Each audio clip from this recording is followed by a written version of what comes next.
Alright, last time we talked about inflation or fiat money become less valuable over time. In short, it's short money right now is more valuable than the future money. With that, I made a portfolio that act like a gold, and beside gold itself, as you can see in the middle, within the portfolio I also have asset X and Y that I will mention later.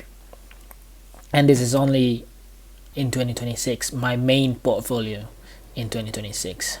It's in small percentage of my main portfolio. So the purpose and goals for this gold equivalent portfolio is to hedge against inflation.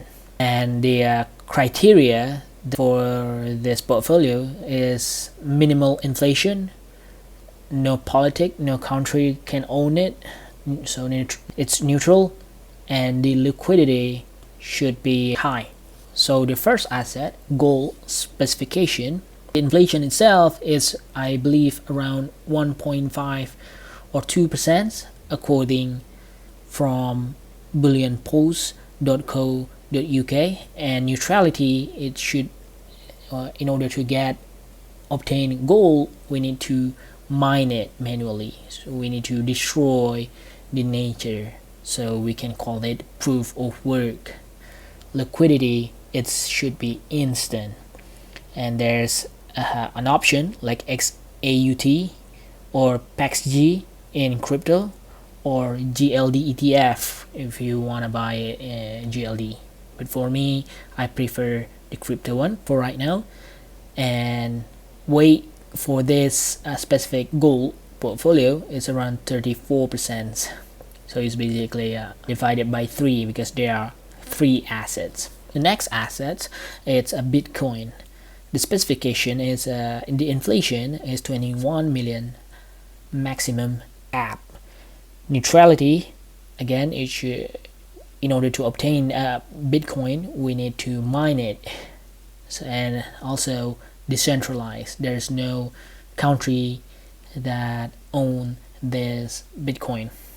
Liquidity, we can use centralized exchange or Tangem directly. We can just swap them to USDC if we want it. It's instant, no holiday.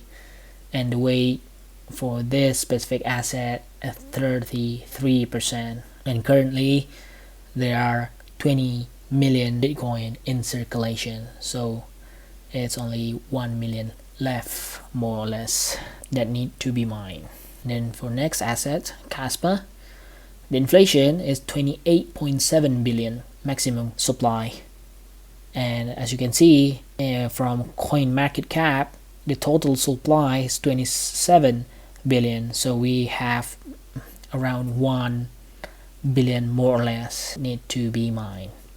It's neutral, no country own it, and we need to mine it.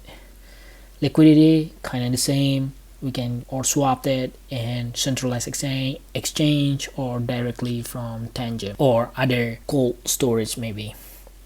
And the weight is 33%.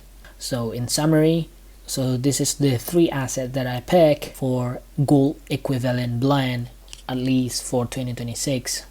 This is gonna be a very small percent of my portfolio. I'm thinking around 10 to 30% of my main portfolio. However, about Bitcoin though, maybe, so for the gold equivalent blend 2026, this is the 3 assets that I chose in my portfolio. It's only small percentage, around 10 or maybe 30%. So next, I will talk about my 3 ETF portfolio 2026. There are 3 ETF that I include to my main portfolio, and it's kind of big percentage of my portfolio. I'm thinking around, because for my gold equivalent assets is around 10 to 30%, so I'm thinking around 40 or to 70% my portfolio. So it's really big chunk of it for this one. So we're gonna talk about this next time. Alright everyone, today is July 4th. Happy Independence Day 2026. As you can see, this is a glance of the market. Bitcoin is green, SGSD and VYMI is also green, but beside that, gold, SPY and CAS is in reds. So just like usual, I add another $10 for each of all of those assets. We're gonna start with our baseline, which is Syrup USDC. As a control, Syrup USDC now around $245. Anything above $245 is a good asset. Anything that below $245 is a bad asset. So that is a baseline, a control asset.